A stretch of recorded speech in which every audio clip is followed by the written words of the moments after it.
காஞ்சிபுரம் மாவட்டத்தின் பொதுக்குழுவுக்கு வருகை தந்து எனக்கு முன்பு பேசி அமர்ந்த பாட்டாளி மக்கள் கட்சியின் பொதுச் செயலாளர் மரியாதைக்குரிய திரு வடிவேல் ராவணன் அவர்களே, பாட்டாளி மக்கள் கட்சியின் பொருளாளர் மரியாதைக்குரிய அருமை சகோதரி கவிஞர் திலகபாமா அவர்களே,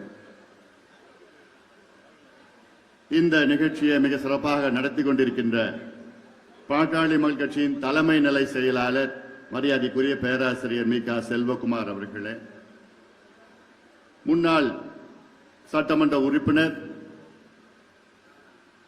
தமிழ்நாட்டில் பல மதுக்கடைகளை அவர்களுடைய கரங்களாலேயே அடித்து நொறுக்கி உடைத்த நம்முடைய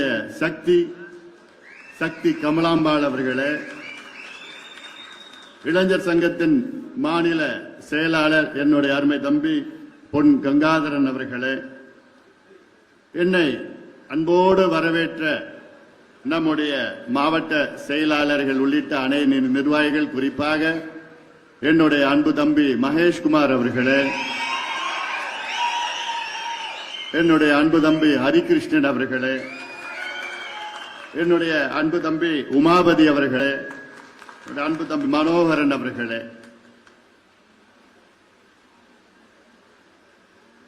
மற்றும் இங்கே மேடையில் இருக்கின்ற வரதராசன் அவர்களே, சேஷாத்ரி அவர்களே, வசந்தி கண்ணையன் அவர்களே, கணேசன் அவர்களே, ரவிச்சந்திரன் அவர்களே, வேலாயுதம் அவர்களே, பரணி அவர்களே, வடிவேல் அவர்கள் மற்றும் செவிலிமேடு செல்வராஜ் அவர்கள், முனு பல்லவராசன் அவர்கள், ஆறுமுகம் அவர்கள், ரமேஷ் அவர்கள், கருணாகரன் உடையார் அவர்கள், தனசேகர் யாதவ் அவர்கள், வித்யாமோகன் அவர்கள், ராஜா அவர்கள், கணபதி அவர்கள், டிஜி கோவிந்தசாமி அவர்கள், ஸ்ரீதர் அவர்கள், நடராஜன் அவர்கள், தாமோதரன் அவர்கள், பாக்கியராஜ் அவர்கள்,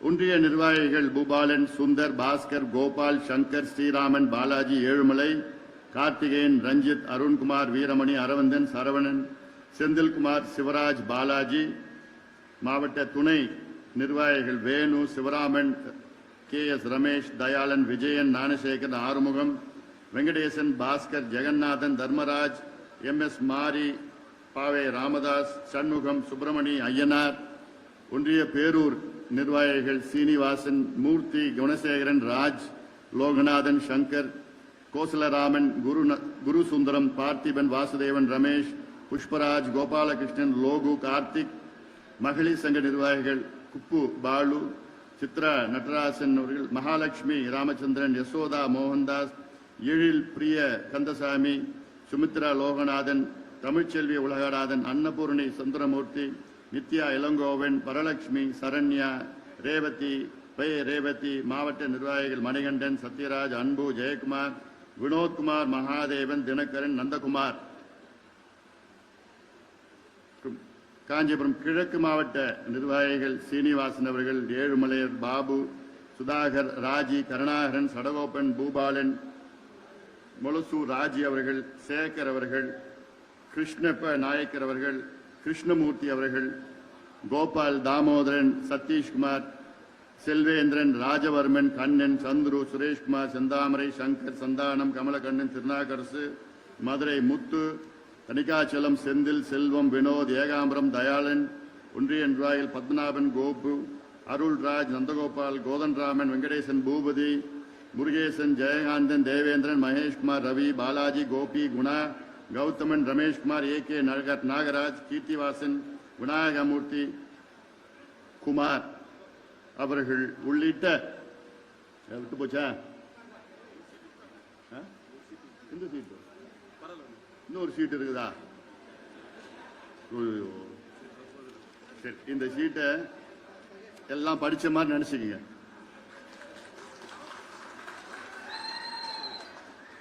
இவ்வளோ இதுவே இன்னொரு 10 நேரம் ஆயிடுச்சு. சக்தி அம்மா அவங்க மூஞ்சி பார்த்தா பசியில் இருக்கிறாங்க. அவங்க சரியா? இல்லை, யாரும் என்ன எடுத்துக்க போறதில்லை. மற்றும் மேடையில் இருக்கின்ற அனைத்து நிர்வாகிகளுக்கும்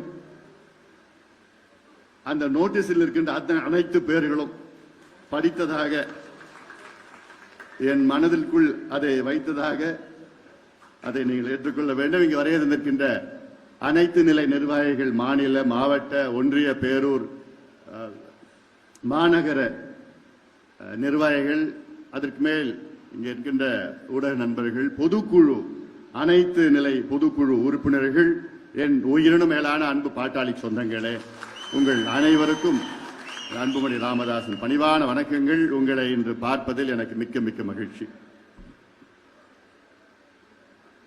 சிறப்பாக இந்த பொதுக்குழு நடைபெற்றுக் கொண்டிருக்கிறது. இந்த பொதுக்குழுவில் பல தீர்மானங்கள், இந்த மாவட்டத்தை சார்ந்த தீர்மானங்களை நிறைவேற்றியிருக்கின்றோம். முக்கியமான தீர்மானங்கள் பல முறை நாம் நிறைவேற்றியிருக்கின்றோம். ஆனால் இன்று வரை அதற்கு தீர்வு வரவில்லை. காரணம், இங்கே தமிழகத்தில் ஆட்சி செய்து கொண்டிருப்ப திமுக ஆட்சி ஒரு கொடுங்கோல் ஆட்சி, மக்கள் விரோத ஆட்சி, சாராய ஆட்சி, ஊழல் ஆட்சி. இந்த ஆட்சி அகற்றப்பட வேண்டும். அதற்கு நேரம் வந்துவிட்டது. நேற்று திருவள்ளூரில் நான் ஒருங்கிணைந்த மாவட்ட பொதுக்குழுவில் அன்று நான் நேற்று பேசிய பேச்சு, திமுக ஆட்சியுடைய நாட்கள் எண்ணப்பட்டு விட்டது. இன்னும் 8 மாதத்திலே திமுக ஆட்சி தமிழ்நாட்டை விட்டு அகற்றப்பட வேண்டும். நிச்சயமாக நடக்கும். அதற்கு பல காரணங்கள் இருக்கிறது. இந்த ஆட்சியில தமிழ்நாட்டில் உள்ள அனைத்து தரப்பு மக்கள் பாதிக்கப்பட்டிருக்கின்றார்கள். அனைத்து தரப்பு என்றால் அனைத்து சமுதாயங்கள் மட்டுமல்ல, குழந்தைகள், இளைஞர்கள், மாணவர்கள், பெரியோர்கள், பெண்கள், இளம்பெண்கள், முதியோர்கள், விவசாயிகள், அரசு ஊழியர்கள், நெசவாளர்கள், மீனவர்கள், மாணவர்கள், மருத்துவர்கள் போன்ற அனைத்து நிலை மக்கள் இன்று பாதிக்கப்பட்டிருக்கிறார்கள். காரணம், இங்கே ஆட்சியே நடக்கல. முதலமைச்சர் அவர்களுக்கு என்ன நடக்குதுன்னு தெரியல. அதையெல்லாம் மூடி மறைப்பதற்காக சூழ்ச்சிகள் செய்து நம்மை போன்ற கட்சிகளை குழப்பம் செய்து அதை எப்படியாவது பலவீனப்படுத்த வேண்டும் என்ற நோக்கத்தில் திமுக முயற்சி செய்து கொண்டிருக்கிறது. அந்த முயற்சி நிச்சயமாக வீணாக அவர்கள் வெற்றி பெற முடியாது. நிச்சயமாக வெற்றி பெற முடியாது. அதுல சமீபத்தில் நம்ம மிகப்பெரிய ஒரு மாநாட்டை நடத்தினோம். உலகமே நம்மை வியந்து பார்த்தது. 12 ஆண்டுகளுக்கு பிறகு நாம் நடத்தினோம். தமிழ்நாட்டில் உள்ள அனைத்து கட்சிகளும் வாயை பிளந்து ஆ என்று பார்த்தார்கள். அதில் அதிகமாக வயிற்றெரிச்சல் திமுகவுக்கு. என்னடா இவங்க எங்கிருந்து வந்தாங்க, எப்படி கூடினாங்க, எப்படி அமைதியா வந்தாங்க, அமைதியா போனாங்க, எங்கேயுமே பிரச்சனை வரலையே, 10 மணி வரைக்கும் அப்படியே உட்கார்ந்தாங்களே, அவங்களே சாப்பாடு எடுத்துட்டு வந்தாங்க, அவங்களே பஸ் எடுத்துட்டு வந்தாங்க, காலையில 4 மணிக்கு தான் வெளியில போனாங்க, ஆனாலும் அப்பயும் எங்கேயுமே பிரச்சனையே வரலையே, எங்கிருந்துடா வந்தாங்க, எப்படி வந்தாங்கன்னு அவங்களுக்கு எல்லாம் புரியல. அதனாலதான் இன்று இதை எப்படியாவது பலவீனப்படுத்த வேண்டும், நாம் கட்சியை பலவீனப்படுத்த வேண்டும், நம் சமுதாயத்தை பலவீனப்படுத்த வேண்டும் என்ற நோக்கம் திமுகவுக்கு இருக்கிறது. காரணம், அந்த மாநாட்டிலே நான் பேசிய பேச்சு உங்களுக்கு தெரியும். வன்னிய சமுதாயத்துக்கு துரோகம் செய்தது திமுக என்று பகிரங்கமாக குற்றச்சாட்டு நான் வைத்தேன். இந்த தேர்தலில் ஒரே ஒரு வன்னியர் கூட திமுகவுக்கு வாக்களிக்க கூடாது என்று அந்த தேர்தல் அந்த மாநாட்டிலே நான் பேசினேன். காரணம், இந்த சமுதாயத்திற்கு திமுக செய்த மிகப்பெரிய துரோகம் அது. 4 மாதம் நம்ப வைத்து கழுத்தறுத்து விட்டது திமுக. சமுதாயத்தையும், ஐயாவையும், இந்த சமுதாயத்தையும், இந்த கட்சியையும் நம்ப வைத்து 4 ஆண்டுகள்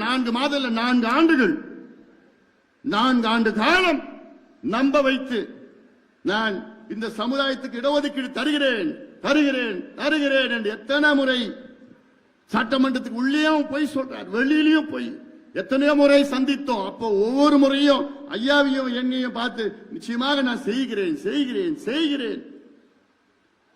ஏன் உங்களால செய்ய முடியல? யார் தடுக்கிறா? உங்களுக்கு அதிகாரம் நீங்க தானே வச்சிருக்கீங்க.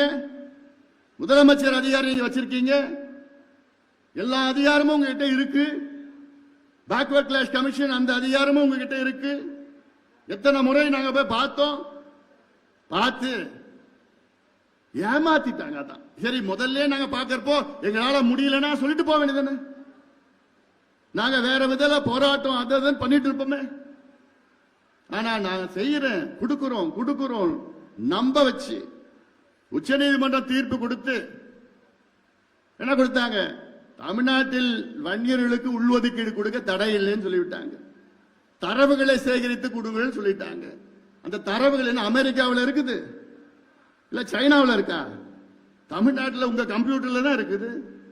ஒரு தட்னா கம்ப்யூட்டர்ல ஒரே நாள்ல அந்த டேட்டா எடுக்க முடியும். அந்த டேட்டா எடுத்து நியாயப்படுத்தி நீங்க இடஒதுக்கீடு கொடுத்துட்டு போகலாம். நாங்க கேட்கறது வன்னியர்கள் மட்டுமா கேட்கிறோம்?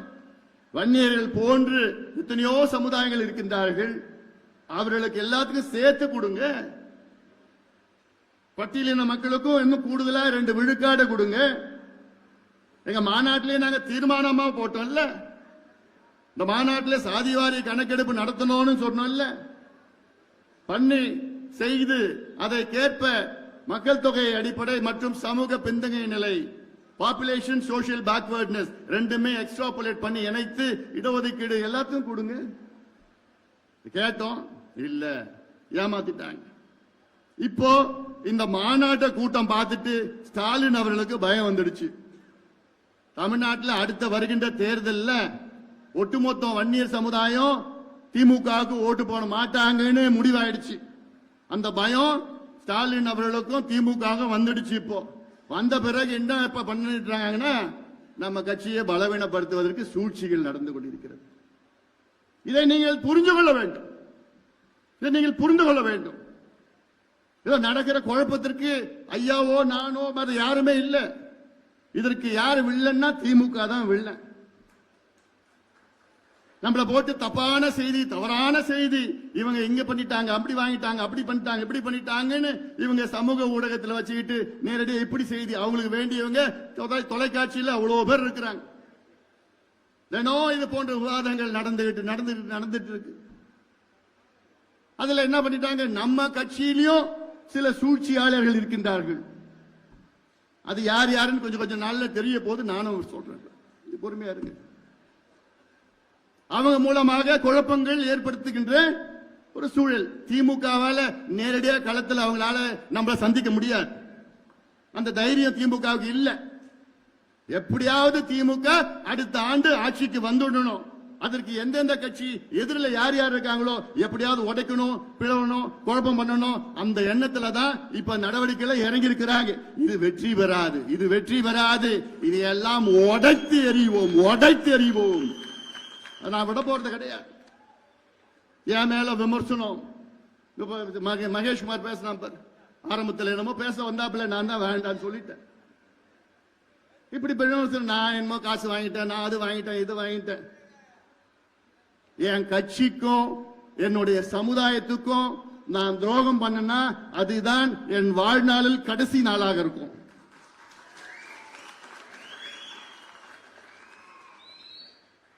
என் கட்சியும் என் சமுதாயத்துக்கும் என்னைக்குமே என்னால துரோகம் பண்ண மாட்டேன், பண்ண முடியாது. அது நீங்க புரிஞ்சுப்பீங்க. என்னை பத்தி உங்களுக்கு நல்லா தெரியும். ஆனால் நம்ம கட்சிக்குள்ள சில சூழ்ச்சியாளர்கள் இருக்காங்க. நான் இன்னைக்கு துரோகின்னு சொல்ல மாட்டேன், இன்னும் அந்த லெவலுக்கு போல. அவங்க இன்னைக்கு சூழ்ச்சியாளர்களா இருக்கிறாங்க. அவங்க சூழ்ச்சி பண்ணி ஐயா கிட்ட இப்படி அப்படி இப்படி என்னென்னமோ சொல்லிட்டு இருக்கிறாங்க. எல்லாம் ஐயாவுக்கும் அந்த அவங்கள பத்தி தெரியல. அதனால இதெல்லாம் நடந்துட்டு இருக்குது. அதனால ஏன்னா நானு இது வரைக்கும் எதுவும் பேசல வெளியில். நேத்து கூட உங்களை பார்த்தீங்க. இப்ப ஐயா என்ன மேல கோவம்னா மன்னிச்சுங்க. ஒரு அப்பா கிட்ட மன்னிப்பு கேட்கறது தப்பு கிடையாது. தொலைக்காட்சியில் ஐயா தானே இப்படி பண்ணிட்டான், அப்படி பண்ணிட்டான், இப்படி மன உளைச்சல் இருக்கிற, தூக்கம் இல்லை, இப்படி எல்லாம் சொல்லிட்டு இருக்கிறாரு. அது நேரில் உங்ககிட்ட சொல்லலாம், எங்கிட்ட சொல்லலாம், எல்லாம் பண்ணிட்டு போலாம். அதுக்காக நான் தான் சொல்லிட்டேன். இதுல என்ன இருக்குது? நான் எந்த தப்பும் பண்ணல. ஆனாலும் நான் மன்னிப்பு கேட்டிருக்கிறேன். எனக்கு நோக்கம் இந்த கட்சி இந்த சமுதாயம் அடுத்த கட்டத்துக்கு கொண்டு போகணும். அதான் என்னுடைய நோக்கம். அது என்னால முடியும். அந்த நம்பிக்கை எனக்கு இருக்கிறது, தன்னம்பிக்கை இருக்கிறது, தைரியம் இருக்கிறது, துணிச்சல் எனக்கு இருக்கிறது. எல்லாத்துக்கும் மேல் என் பின்னால் கோடிக்கணக்கான என் தம்பிகளும் என் தங்கைகளும் இருக்கின்றார்கள், என்னை நம்பி இருக்கின்றார்கள். அவர் நம்பிக்கைக்கு என்னைக்குமே நான் சோட போக மாட்டேன். அது எனக்கு தெரியும். எவ்வளவு பார்த்துட்டேன் நான். இந்தியாவே நான் அமைச்சரா 5 ஆண்டு காலம் பார்த்த தமிழ்நாடு என்ன இருக்கு? இந்த மாநாட்டை 45 நாளில் இந்த மாநாட்டை நடத்தியவன் நான். இந்த தேர்தல் என்னால பார்க்க முடியாதா? இந்த கட்சியை வழி நடத்த முடியாதா? அடுத்த கட்டத்துக்கு கொண்டு போக முடியாதா? தமிழ்நாட்டுக்கு ஆட்சிக்கு வர முடியாதா? உறுதியா முடியும், உறுதியா முடியும். நம்பிக்கை, தைரியம், துணிச்சல், செயல் திட்டம், திட்டங்கள் எல்லாம் நம்மிடம் இருக்கிறது. தமிழ்நாட்டில் வேற எந்த கட்சிக்கா இருக்கு இதெல்லாம்? அதனால இதெல்லாம் நீங்க உங்க மனசுல இதெல்லாம் நான் நீதான் ஆரம்பிச்சு விட்டேன். ஏதோ வந்தனா நான் சரி பொதுக்குழு பேசலான்னு பண்ண ஆரம்பிச்சு விட்டேன்.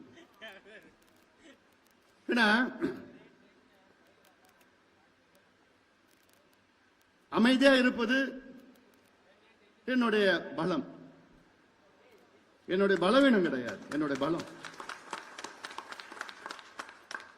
இன்னைக்கு நான் அமைதியா தான் இருக்கிறேன். நம்ம யார எதிர்க்கணும், யார விமர்சனம் பண்ணணும், யார் நமக்கு எதிரி? யார் எதிரி? திமுக எதிரி. திமுக விமர்சனம் பண்ணுங்க, திமுக எதிருங்க. ஏன்னா நமக்கு துரோகம் பண்ணது திமுக. நமக்குள்ளே பிரச்சனை வேண்டாம், நமக்குள்ளே சர்ச்சை வேண்டாம், நமக்குள்ள பதிவுகள் வேண்டாம். நம்ம எல்லாம் ஒரே குடும்பமா இருக்கிறோம், நம்ம எல்லாம் அண்ணன் தம்பிகளா இருக்கிறோம், மாமா மச்சானா இருக்கிறோம், எல்லாமே ஒரே குடும்பம். நமக்குள்ள யாரும் எந்த விமர்சனம் தேவையில்லை.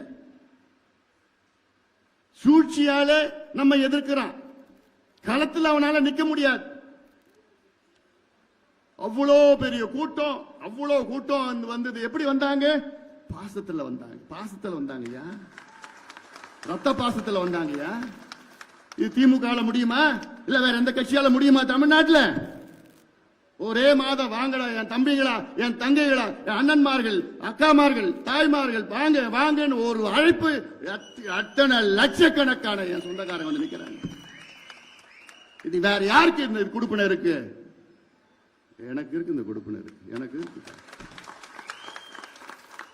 பார்த்து தான் பயந்து போய் அலறிட்டு இருக்கிறாங்க திமுக. ஏன்னா இன்னைக்கு திமுகன்னு போய் தெருவில் போய் சொல்லு, முறைச்சு பார்ப்பான், முறைச்சு பார்ப்பான், கோமா பார்க்கறான். என்னடா கட்சி, என்ன ஆட்சி நடத்திட்டு இருக்க, என்ன நடக்குது? முதலமைச்சருக்கும் தெரியல, மற்றவங்களுக்கு யாருக்கும் என்ன நடக்குதுன்னு கூட தெரியல. நீ பார்த்தா நம்ம கட்சிக்காரர் பக்கத்துல சக்கரவர்த்தின்னு வழக்கறிஞர், அட்வொகேட், சுட்டுறாங்க, துப்பாக்கியால சுட்டு கொலை பண்றான். எங்கிருந்து வந்து இந்த கலாச்சாரம்? இந்த கலாச்சாரத்தை நாம அமெரிக்காவில் பார்ப்போம், ஐரோப்பாவில் பார்ப்போம், வெளிநாட்டில் பார்த்துருக்கோம். திட்டமிட்டு வந்து என்னென்னமோ பார்த்து கரெக்டா போய் வீட்டு பக்கத்தில் போறப்பல சிசிடிவில பார்த்தா தெரியுது. நமக்கு முதல்ல பார்த்தா தெரியல.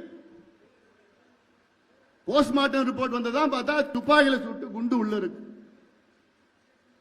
எவ்வளவு மோசமானது இந்த கலாச்சாரம். யாரால வந்தது? யார் காரணம்? அதுக்கு முதலமைச்சர் மு.க. ஸ்டாலின் தான் காரணம். காவல்துறை அவருக்கு தான் இயங்கிட்டு இருக்கு. காவல்துறை ஏதோ இயங்கிட்டு இருக்கு, அவர் இயங்கல. உங்களால முடியலன்னா இந்த துறையை வேற யார்கிட்ட கொடுத்துட்டு போங்கல, நல்லா இந்த துறையை நடத்தவங்க கொடுத்துட்டு போங்க. உங்களால எந்த துறையும் இயங்க முடியல, ஏன்னா தெரியணுமே. யாரோ சொல்றாங்க செஞ்சிட்டு இருக்காரு, அவ்வளவுதான். ஆனா மக்கள் இன்னைக்கு தெளிவா இருக்கிறாங்க, மக்கள் தெளிவா இருக்கிறாங்க. இன்னும் மக்களை தெளிவுபடுத்ததான் வருகின்ற ஜூலை மாதம் 25ஆம் தேதி நான் ஒரு நடைபயணத்தை தொடங்க இருக்கின்றேன். எதுக்கு இந்த நடைபயணம்? இந்த ஆட்சியை, திமுக ஆட்சியை அகற்ற வேண்டும் என்ற நடைபயணம். போதும், இவர்கள் ஆண்டது போதும், தமிழ்நாட்டை நாசப்படுத்தியது போதும். இனி இவர்கள் மறுபடியும் ஒரு பேச்சுக்கு சொல்றேன் வரமாட்டாங்க. ஒரு பேச்சுக்கு மறுபடியும் வந்தாங்கன்னா முடிஞ்சு போச்சு, அவ்வளவுதான். இந்த குடும்பம் பெண்கள் குழந்தைகள் எல்லாம் நாசமாயிடும். நாசமாய் தெருவுக்கு தெரு எதை வித்துட்டு கஞ்சாவையும் அபின் காக்கேன் ஹெரோயின் போதை பொருட்கள். எங்க அந்த காலத்துல நான் ஸ்கூல் படிக்கிறப்பெல்லாம் கொஞ்ச நாள் திண்டிவனத்தில் படித்தேன் 2 வருஷம். அப்பெல்லாம் படிக்கிறப்பெல்லாம் ஸ்கூல் வெளியில இந்த கமரக்கட்டு, இந்த மாங்காய் பத்தை, இந்த புளிப்பு மிட்டாய், இந்த நெல்லிக்காய் இதெல்லாம் வித்துட்டு இருப்பாங்க. தேன் மிட்டாய் இதெல்லாம் வித்துட்டு இருப்பாங்க. இப்ப என்ன விற்கிறான்? கஞ்சா பொட்டலம், மாத்திரை, போதை மாத்திரை, இந்த கஞ்சா ஸ்டாம்பு, இதுதான் ஸ்கூலுக்கு வெளியிலயும் காலேஜ்லயும் வித்துட்டு இருக்கிறானுங்க. இது திமுக தெரியாம இருக்கு விற்க முடியும்? காவல்துறை தெரியாம விற்க முடியும்? இல்ல, அவன் தெரிஞ்சுதான் வித்துட்டு இருக்கிறான். என்னன்னா அதுல கமிஷன், எதுலயும் விட மாட்டானுங்க. இப்பேற்பட்ட மாவட்டம் இந்த மாவட்டம். யார் பிறந்த மாவட்டம் இந்த மாவட்டம்? பேரறிஞர் அண்ணா பிறந்த மாவட்டம் இந்த மாவட்டம், இந்த மண். பேரறிஞர் அண்ணாவுடைய மண் இந்த மண். ஆனா பேரறிஞர் அண்ணா அவர்கள் திமுக தொடங்கியவர், நிறுவனர், திமுக நிறுவனர். அவர் கடைசி காலம் வரைக்கும் 69 அண்ணா அவர்கள் மறைந்தார். 69 கடைசி காலம் வரைக்கும் அவர் மதுவுக்கு எதிராக போராடினார். மதுவிலக்கு வேண்டும் என்று அதை நிலைநாட்டினார். உறுதியாக இருந்தார். கடைசியில அவர் முதலமைச்சராக தான் இறந்தார். அப்ப கூட எவ்வளவு கேட்டாங்க அவர்கிட்ட, அண்ணா கிட்ட, எப்படியாவது வருமானம் இல்ல அரசுக்கு, அந்த மது விலக்கை உடைத்து மதுவை விற்க வேண்டும் என்று அதிகாரிகள் அவருடைய அமைச்சர்கள் எல்லாம் சொன்னப்போ நிச்சயமா முடியாது, மதுவை விற்பது அரசு விற்பது. அப்போ அவர் சொன்ன வார்த்தை, குஷ்டரோகி கையில வெண்ணெயை இருப்பது போன்று சொன்ன வார்த்தையெல்லாம் நம்மளால மறக்க முடியாது. ஆனா அப்படிப்பட்ட அண்ணா பிறந்த இந்த மண், இந்த மாவட்டத்தில் 6 மது ஆலைகளை நடத்தி கொண்டிருக்கிறது திமுக. வெக்கக்கேடு. மானம் ஈனம் இருந்ததுன்னா எல்லாம் பண்ணுவீங்களா? வெக்கக்கேடு. 6 மது ஆலைகள் அண்ணா பிறந்த இந்த மண்ணில திமுக நடத்தி கொண்டிருக்கிறது, திமுக அரசு நடத்தி கொண்டிருக்கிறது. அந்த 6ல் 5 திமுக ஆட்சிக்கு வந்து அதற்கு உரிமம் கொடுத்திருக்கின்றார்கள். அடுத்த இந்த நடைபயணத்தில் எல்லாத்தையும் புட்டு புட்டு வைக்க போற நிறைய இருக்கு. இந்த நடைபயணம் ஜூலை மாதம் 25ஆம் தேதி தமிழக மக்கள் உரிமை மீட்பு பயணம். தமிழக மக்கள் உரிமை மீட்பு பயணம். தமிழக மக்களுடைய உரிமைகளை மீட்டெடுக்க வேண்டும். எல்லோரும் வாருங்கள். ஏன்னா நமக்கு எல்லா உரிமைகள் இருக்கிறது. அதுல நான் வெறும் 10 உரிமைகள் எடுத்திருக்கிறேன். 10 உரிமைகள். ஆனா இந்த 10 உரிமைகளும் எல்லாமே அடங்கிடுது. இந்த 10 உரிமைகள் அரசியல் சாசனம், கான்ஸ்டிடியூஷன் ஆஃப் இந்தியா, அதுல நமக்கு பல உரிமைகளை கொடுத்திருக்கிறது. அதுதான் இந்த உரிமைகள். இந்த உரிமைகள் நம்முடைய உரிமைகள். அதை நிலைநாட்டுவது, நிறைவேற்றுவது அரசினுடைய கடமை. ஆனா இந்த திமுக அரசு நிறைவேற்றிச்சா அதை பத்தி என்னன்னு தெரியாது. மக்களுக்கும் உரிமை தெரியல, திமுக அரசுக்கும் கடமை தெரியல. அவங்களுக்கு தெரிஞ்சதெல்லாம் கொள்ளடிக்கணும், காசு சம்பாதிக்கணும். காசு சம்பாதிச்சு தேர்தல் நேரத்தில் 500 1000 கொடுத்தா முடிஞ்சு போச்சு. தமிழக முதலமைச்சர் மு.க. ஸ்டாலின் அவர்கள், அவர் பேர் வச்சது கலைஞர் அவர்கள். இந்த பேர் வைக்கிறப்போ ரஷ்யா அப்போ இருக்கின்ற அதிபர் ஸ்டாலின் அவர் பேர் தான் நம்முடைய இப்ப இருக்கிற முதலமைச்சருக்கு பேர் வச்சார். ரஷ்யாவில் உள்ள ஸ்டாலின் அவர்கள் அவர் ஆட்சி காலத்தில் ரஷ்யாவுடைய நாடாளுமன்றத்திற்கு ஒரு நாள் வந்தார். வந்தப்போ கையில ஒரு கோழி எடுத்துட்டு வந்தார். அந்த கோழியை எதுக்கு எடுத்து வந்தார்? எல்லாருக்கும் ஆச்சரியம். நாடாளுமன்றத்தில் என்னடா அது கோழி எடுத்து வந்திருக்கிறார். பிறகு அந்த கோழிய, அந்த இறக ஒன்னு ஒன்னா பிச்சு எடுத்தார். ஒன்னு ஒன்னா பிச்சு எடுத்தார். எல்லாத்தையும் பார்த்து பிச்சு எடுத்துட்டு அந்த இறகு இல்லாத கோழி உயிரோட இருந்தது. அந்த கோழியை தரையில தூக்கி போட்டார். எல்லாருக்கும் என்னடா இது, கோழி எடுத்து வராரு, இறக பிச்சு உயிரோட கோழியை தரையில போட்டுட்டார். பிறகு அவர் பாக்கெட்ல கொஞ்சம் தானியத்தை எடுத்து வந்தார். அந்த தானியத்தை கோழி பக்கத்துல போட்டாரு. அந்த கோழி அந்த தானியத்தை சாப்பிடுது. இறகில்லாத சாகிற நிலையில இருக்கிற அந்த கோழி ஆனாலும் அப்போ அந்த தானியத்தை சாப்பிடுது. பிறகு வேற என்ன பண்ணாரு, அந்த தானியத்தை கொஞ்சம் கொஞ்சமா போட்டு அவரை நோக்கி போட்டார். அந்த தானியத்தை அந்த கோழி எப்படியோ துடிச்சு துடிச்சு அந்த தானியத்தை வந்து சாப்பிட்டு சாப்பிட்டு அவருக்கு கிட்டே வந்துடுச்சு. அப்ப சொன்னாரு, இதுதான் மக்களுடைய நிலை. மக்கள் எவ்வளவு மக்களை புழிஞ்சு எடுத்தாலும் கடைசியில தேர்தல் நேரத்திலேயோ கடைசியில ஏதாவது இந்த மக்களுக்கு கொடுத்தா எல்லாத்தையும் மறந்துடுவாங்க. அப்படின்னு அந்த வார்த்தையை சொன்னார். தமிழ்நாட்டில் அதுதான் இப்பொழுது நடந்து கொண்டிருக்கிறது. மக்களை எவ்வளவோ புழிஞ்சு எடுத்துக் கொண்டிருக்கின்ற திமுக, மக்களை பற்றி கவலைப்படாத திமுக, பெண்களை பற்றி கவலைப்படாத திமுக, விவசாயிகளை கவலைப்படாத திமுக, நெசவாளர்களை பற்றி எந்த அக்கறை இல்லாத திமுக, அரசு ஊழியர்கள் சொன்னேன். போன தேர்தலில் ஒட்டுமொத்தம் அரசு ஊழியர்களும் குடும்பம் குடும்பமா பாஞ்சி பாஞ்சி ஓட்டு போட்டாங்க திமுகவுக்கு. மீதி திமுக அவங்களுக்கு என்ன போட்டுச்சு, இப்போ பட்ட நாமத்தை போட்டு. இனி யாராவது அரசு ஊழியர் திமுக சார்பில் எங்கேயாவது தெருவில் ஓட்டு கேட்க முடியுமா? முடியாது, முடியாது. இன்னைக்கு பெண்கள் திமுக சார்பில் எங்கேயாவது ஓட்டு கேட்க முடியுமா? பெண்களுக்கு பாதுகாப்பு இருக்கா? யாராவது பெண்கள் சாலையில தனியாக போய் நடந்து போக முடியுதா? இப்போ ஒரு பக்கம் சாராயத்தை கொடுத்துட்டா, மறுபக்கம் போதை பழக்கம், எங்க பார்த்தாலும் போதை. அண்ணா யூனிவர்சிட்டியில படிக்கிற பெண்களுக்கே பாதுகாப்பு இல்லை. உங்களுக்கு எல்லாம் நீங்க எந்த நிலையில? சென்னையில் உள்ள அண்ணா யூனிவர்சிட்டிக்குள்ள பெண்களுக்கு பாதுகாப்பு. நீங்களாம் எந்த மூலைக்கு எந்த நிலையில? நீங்களாம் அதனால பெண்களுக்கு பாதுகாப்பு இல்லாத பெண்கள் விரோத ஆட்சி இங்கே தமிழ்நாட்டில் நடந்து கொண்டிருக்கிறது. விரோத ஆட்சி. மாணவர்களோ இளைஞர்களோ கவலை இல்லை. அதுதான் தமிழ்நாட்டு பெண்களுக்கு நான் சொல்ல வர்றது என்னன்னா, இந்த 1000 ரூபாய் கொடுக்கறாங்க இல்ல, 1000 ரூபாய் கொடுத்துட்டாங்க. அந்த உதவி தொகை 1000 ரூபாய். அப்போ நீங்க ரஷ்ய அதிபர் ஸ்டாலின் அவர்கள் நினைச்சுக்கங்க. ஸ்டாலினையும் அந்த கோழி எப்படி பிச்சு போட்டாரு நினைச்சுக்கங்க.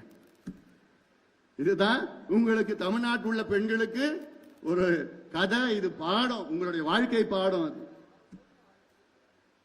திமுக அரசு கொடுக்கிறது 1000 ரூபாய் இந்த கையில வாங்கி இந்த கையில எங்க போகுது? டாஸ்மாக் கடைக்கு போகுது. டாஸ்மாக் கடையில் வர பணம் யார்கிட்ட போகுது? நம்ம தமிழ்நாட்டுக்கு, தமிழ்நாட்டு ஆளுங்கட்சிக்கு போகுது. இது நான் மட்டும் சொல்லல. சமீபத்தில் என்போர்ஸ்மெண்ட் டைரக்டரேட், அமலாக்கத்துறை ஒரு ரேட் பண்ணாங்க, விசாரணை பண்ணாங்க. அதுல பார்த்தா சும்மா லேசா ஒரு சின்ன கீரல் பண்ணாங்க. அதுல டாஸ்மார்க்ல சின்ன கீரல். அந்த கீரல்ல எவ்வளவு கண்டுபிடிச்சாங்க? 1000 கோடி. சின்ன கீரல். அது இன்னும் பெருசாக்கி பள்ளம் தோண்டினாங்கன்னா வச்சுக்கீங்களா, 40,000 கோடி 50,000 கோடி. அதே போன்று மணல் கொள்ளை. பாலாறு இங்க போகுது, பக்கத்துல தான் போகுது. இந்த பாலாத்தை பற்றி யாராவது இவ்வளவு காலமா கவலைப்பட்டாங்களா? யாருமா கவலைப்பட்ட? அந்த பாலாத்துல ஐயா கவலைப்பட்டாரு, இந்த அன்புமணி கவலைப்பட்டாரு, பாட்டாளி முயற்சி கவலைப்பட்டது. இதை தவிர வரைக்கும் எந்த கட்சியாவது இந்த பாலாத்தை எப்படி காப்பாற்றணும், பாலாற்றை காப்போம், பாலாற்றை காப்போம் எப்படி யாராவது கவலைப்பட்டாங்களா? ஐயா அப்போ நடைபயணம் சைக்கிள் பேரணி பண்ணார், பாலாத்தை காப்போம். வாலாஜால இருந்து வாணியம்பாடி 3 நாள் சைக்கிள்ல போனார் ஐயா, போனார். அதன் பிறகு நான் ஒரு நாள் போனேன், ராணிப்பேட்டையில இருந்து வேலூர் வரைக்கும் சைக்கிள்ல. ஜூன் மாதம் வெயில், மத்தியானம் 12 மணி. எதுக்கு போனோம்? விழிப்புணர்வு. அதன் பிறகு பாலாற்றை காப்போம் என்று 2 நாட்கள் நடைபயணம் நான் மேற்கொண்டேன். பிள்ளூர்னு இருக்கு ஆந்திரா பார்டர், அங்க இருந்து சதுரங்கப்பட்டினத்துல பாலாறு கரை, அது வரைக்கும் 2 நாள் நடந்து துண்டு பிரஸ் எல்லாம் கொடுத்து பாலாத்தை எப்படியாவது காப்பாற்றணும். பாலாத்துல எப்படியாவது தடுப்பணை கட்டணும். பாலாறு தமிழ்நாட்டில் 223 கிலோமீட்டர் போகுது. ஆந்திரா பார்டர்ல இருந்து சதுரங்கப்பட்டில் 223 கிலோமீட்டர். நம்ம போராட்டம் செய்ய முன்பு வரை அதுல ஒரே ஒரு தடுப்பணை தான் கட்டியிருக்கிறாங்க. எப்ப கட்டினது? வெள்ளக்காரன் கட்டினா, வாலாஜாவில் கட்டின வெள்ளக்கார ஆட்சியில்.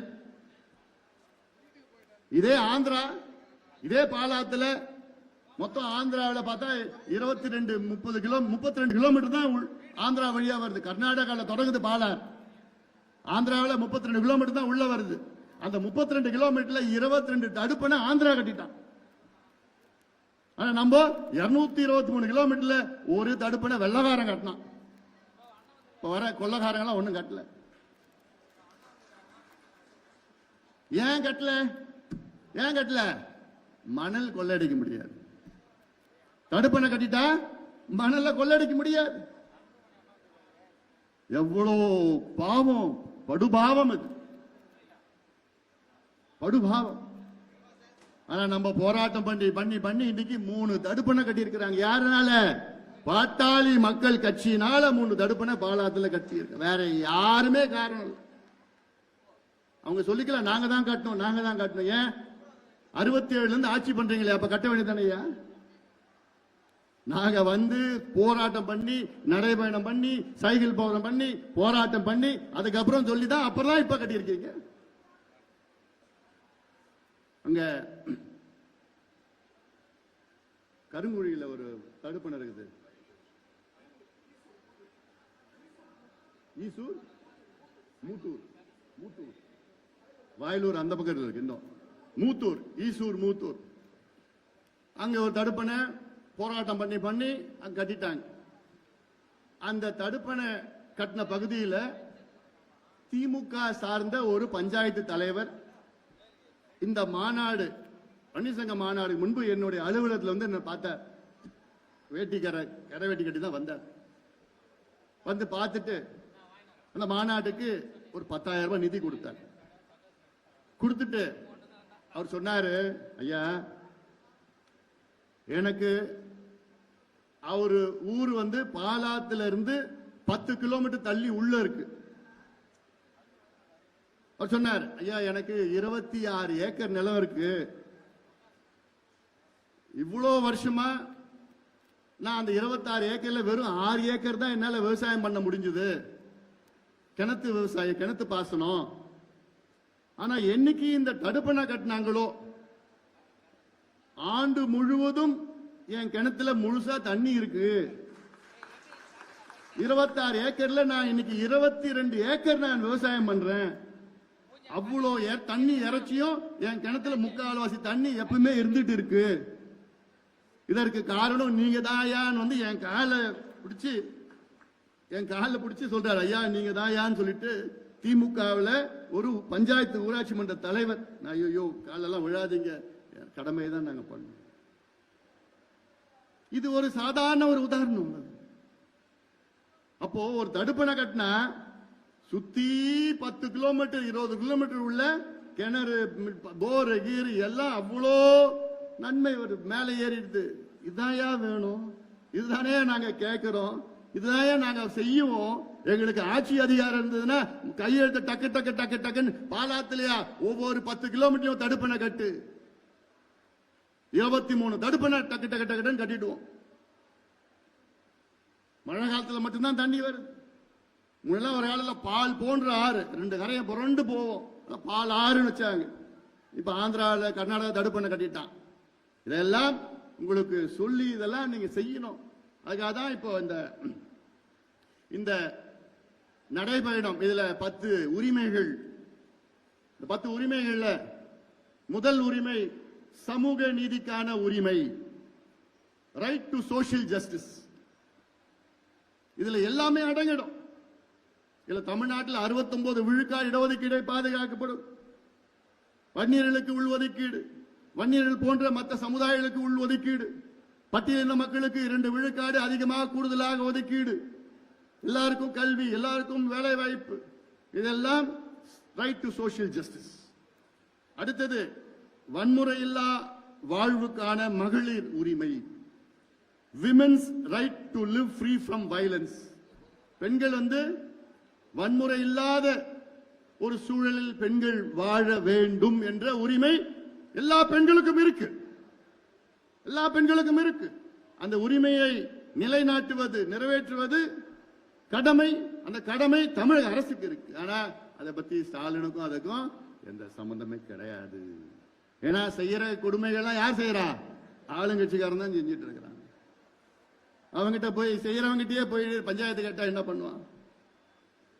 மூணாவது, வேலைக்கான உரிமை, ரைட் டு எம்ப்ளாய்மெண்ட். வேலை கொடுப்பது தமிழக அரசினுடைய கடமை. நான் படிச்சிருக்கிறேன், எனக்கு வேலை வேணும், எனக்கு வேலை கொடுக்கணும், இது என்னுடைய உரிமை. கொடுப்பது தமிழக அரசினுடைய கடமை. இது நான் விலவாரியா நீங்க சொல்ல முடியல. நான் அதுக்கப்புறம் அடுத்தது வரப்ப நான் சொல்றேன். நான் அடுத்து இப்ப நீங்க அடுத்தடுத்து என்னென்ன செய்யணும்? மாநாடுக்கு சோறு விளம்பரம் பண்ணுங்க, சோறு விளம்பரம் பண்ணுங்க, துண்டு பிரசுரம் கொடுக்க போறேன். நான் பயிற்சி எல்லாம் உங்களுக்கு கொடுக்க போறேன். என்னென்ன எதுக்கு இது நடைபயணம்?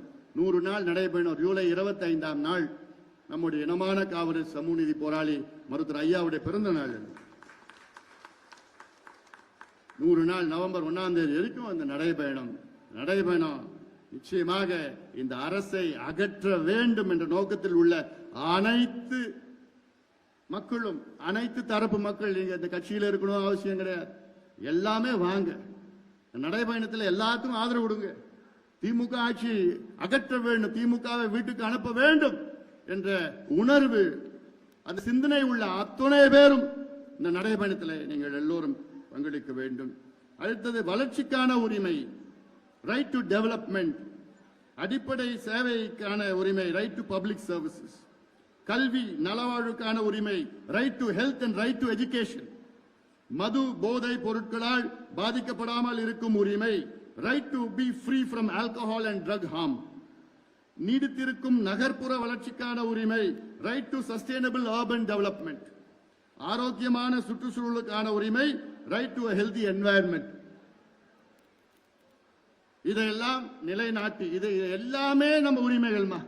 இது எல்லாமே நம்ம உரிமைகள். நம்முடைய பிள்ளைகள், நம்முடைய குழந்தைகள், நம்முடைய பெற்றோர்கள், நம்முடைய உறவினர்கள், நம்முடைய சக தோழர்கள் எல்லாமே இந்த உரிமைகள் வருது. அதனால இதை நிலைநாட்டி தான் நம்ம நடைபயணத்தை மேற்கொள்ள இருக்கின்றேன். இதே போன்ற இங்கே நம்முடைய பரந்தூர் விமான நிலையம், இதே மண்டபத்தில் தான் கருத்து கேட்கிற கூட்டம் நடந்தது. இங்க தானே கருத்து கேட்கிற கூட்டம் நான் தான் முதல்ல நடத்தினேன். அவ்வளவு வந்தாங்க, எல்லாமே வந்தாங்க கருத்து கேட்டு. பிறகு நம்முடைய சட்டமன்ற உறுப்பினர்கள் ஒரு குழுவாக அமைத்து அங்க இருக்கின்ற 11 கிராமத்திற்கும் அந்த சட்டமன்ற உறுப்பினர்கள்லாம் நம்முடைய ஹரி, மகேஷ், உமா எல்லாமே போனாங்க. நம்ம பொருளாளரும் போனாங்க. அதில் போயிட்டு அங்கெல்லாம் பார்த்தாங்க. பார்த்துட்டு கேட்டுட்டு அதற்கப்புறம் அரசாங்கத்தை போய் பார்க்க வச்சோம். அரசினுடைய அமைச்சரை போய் சந்திச்சாங்க நம்ம குழு. அமைச்சரை சந்திச்சது நம்ம குழு, அரசு செயலாளரை சந்தித்தது. அதுக்கப்புறம் அந்த சிட்கோவா யார் பண்றாங்களோ அவங்க அந்த எம்டியை போய் பார்த்தாங்க. எல்லாரையும் போய் பார்த்தது. அப்போ ஒரு யோசனை நாங்க ஒண்ணு, என்ன யோசனை சொன்னேன்?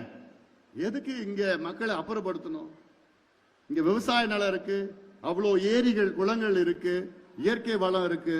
இதுக்கு பதிலாக நீங்க திருப்போரூர்ல அரசு தரிசு நிலம் இருக்கு, 5000, 8000, 10,000 ஏக்கர் இருக்கு, உப்பளம் இருக்கு. அங்க அதுல யாருக்கும் பாதிப்பு வர போறது இல்ல. இப்ப இருக்கின்ற சென்னை விமான நிலையத்துக்கும் திருப்போரூருக்கும் கிட்டத்தட்ட 10-15 நிமிஷத்துல நீங்க ஒரு ட்ரெயினை விட்டு அப்படியே போயிடலாம், மெட்ரோ விட்டுட்டு போலாம், ஃப்ளை ஓவர் பிரிட்ஜ் வச்சுட்டா 10 நிமிஷத்துல கார்ல போயிடலாம். இதான் வெளிநாட்டுல நடக்குது. அங்க பண்ணலான்னு அவ்வளவு யோசனைகள் கொடுத்தோம்.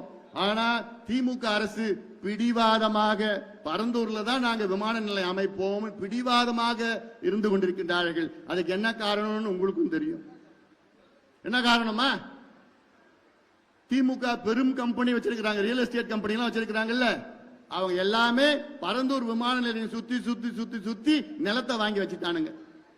ஆயிரக்கணக்கான ஏக்கர் நிலத்தை இந்த ரியல் எஸ்டேட் அந்த ரியல் எஸ்டேட் திமுக சார்ந்தவர்கள் எல்லாம் அங்க ஆயிரக்கணக்கான ஏக்கர் நிலத்தை அங்க வாங்கி வச்சுக்கிட்டு இந்த விமான நிலையம் இங்கதான் வரும்னு முடிவா இருக்கிறாங்க. அப்படி விமான நிலையம் வந்ததுன்னா அவங்க நிலம் என்ன ஆகும்? கூடுதல் மதிப்பு அதிகமாக வைப்பாங்க. இந்த ஒரே காரணத்துக்காகத்தான் எவ்வளவு மக்கள் எதிர்ப்புகளும் வந்து இங்க ஆல்டர்னேட் இடம் இருக்குது, மாற்று இடம் இருக்கு, இல்லைன்னா கூட பரவாயில்ல, மாற்று இடத்துல நாங்க பண்ண மாட்டோம், இங்கதான் நான் பண்ணுவோம் பிடிவாதமா. காரணம் இந்த ஒரே காரணம் தான், ஒரே காரணம். அதனால பரந்தூர் விமான நிலைய மக்களுக்கு ஒரு அன்பான ஒரு வேண்டுகோள், இன்னும் ஒரு 8 மாசம் காத்துன்னு இருங்க. புரியுதா? இந்த ஆட்சி போயிடும்.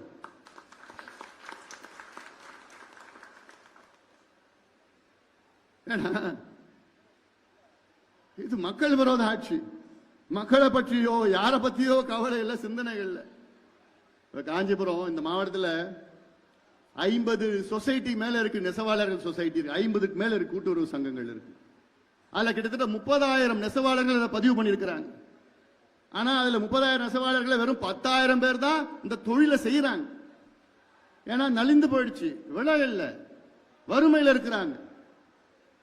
10,000 பேருக்காவது இப்போ மழை வெள்ள நிவாரணம் அதுல அவங்க வாங்குற அந்த 20% அவங்களுக்கு ஒரு போனஸ் மாதிரி கொடுத்தா இப்ப நல்லா இருக்கும்.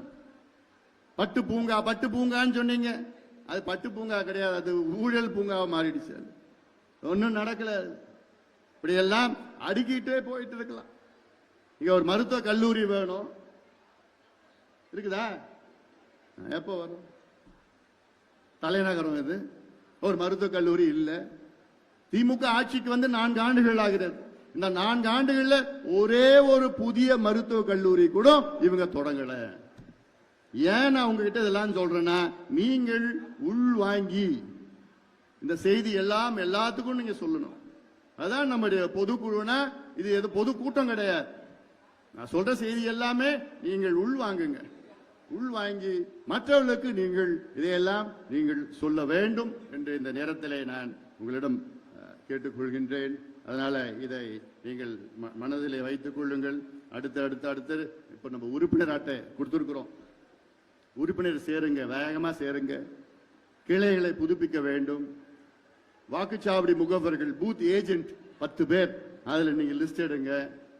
அதன் பிறகு நம்ம போராட்டங்கள்லாம், நம்ம சாதிவாரி கணக்கிட போராட்டங்கள் நடத்த இருக்கின்றோம்.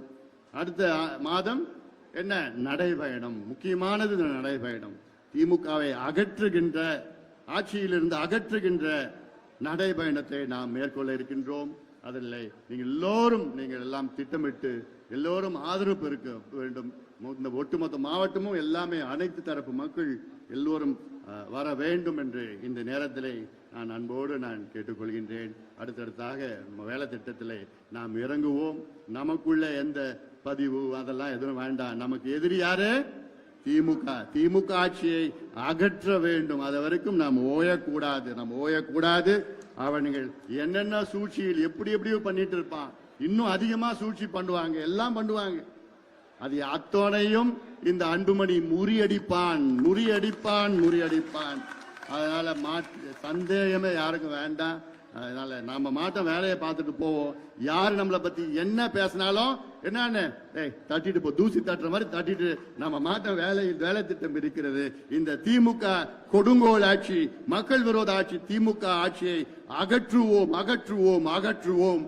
இந்த பொதுக்குழுவை மிக சிறப்பாக நடத்தி கொண்டிருக்கின்ற அனைத்து நிலை நிர்வாகிகள், மாவட்ட செயலாளர்கள் தலைமையில் அனைத்து நிலை நிர்வாகிகளுக்கும் என்னுடைய வாழ்த்துக்கள், பாராட்டுக்கள், நன்றி.